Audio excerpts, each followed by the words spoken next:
Talam Fall, secrétaire général de l'Union régionale de la FGTSB de Saint-Louis. Comme vous le savez, les doléances d'aujourd'hui se sont résumées ont été sériées en deux phases. La première, c'est des revendications à caractère normatif, des doléances qui sont tirées du droit et que nous estimons légitimes. Des doléances aussi à caractère social. Maintenant, je profite de l'occasion d'abord pour rendre hommage à tous les travailleurs du Sénégal et de ce monde en particulier. Comme vous le savez,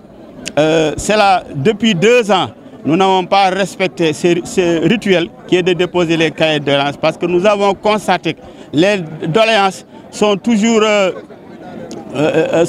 rangées dans les tiroirs, alors que le monde du travail dispose de beaucoup de problèmes. Comme vous le savez, au moment où nous sommes, mais les activistes prennent le relais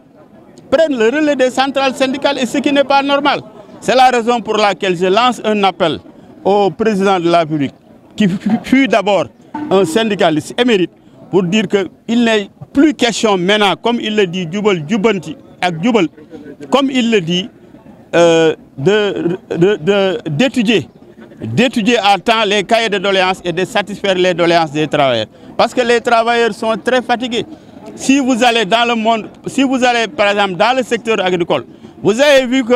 la convention agricole date de 1957. C'était depuis l'époque coloniale et que cette convention doit être réactualisée par rapport à la vie d'aujourd'hui. Malheureusement, tel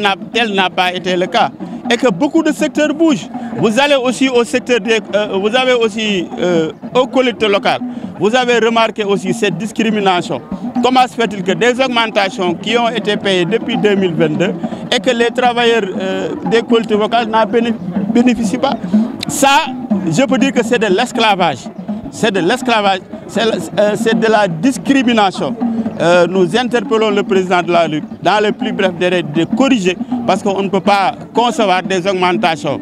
qui durent depuis 2 ans, des travailleurs depuis 2 ans sans être payés. Ce n'est pas normal. C'est la raison pour laquelle nous, au niveau de la FGTS, dès la semaine prochaine, nous allons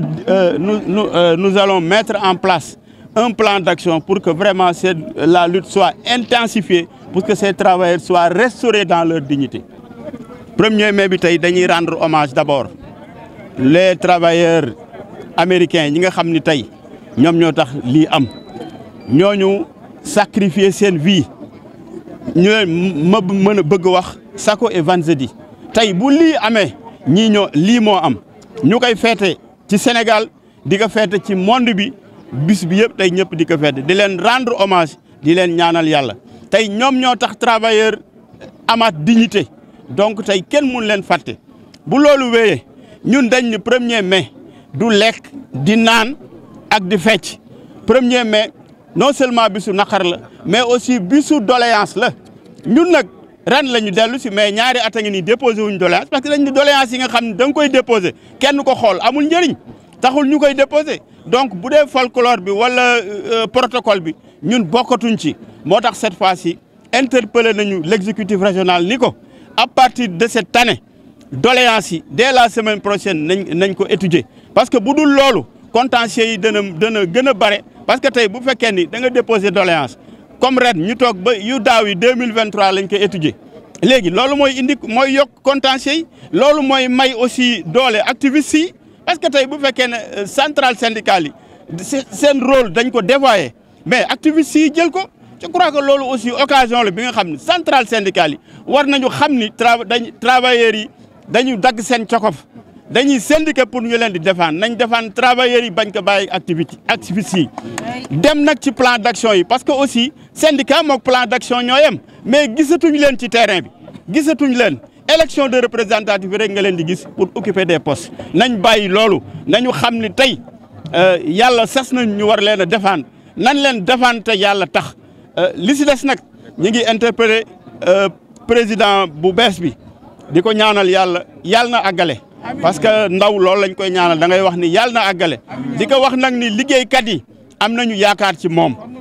nekkoon na ci doon na défendre ay travailleurs defe naa ne am nañu yaakaar ni tey doléance yu bare dina ci taxaw wax ni que le monde du travail mi ngi souffrir sonn nañu secteur yëpp ay bouger secteur yëpp a metti boo demee ci secteur agricole mooy li ma ko waxee sànq convention ba fa ne ba léegi dara changé wu fa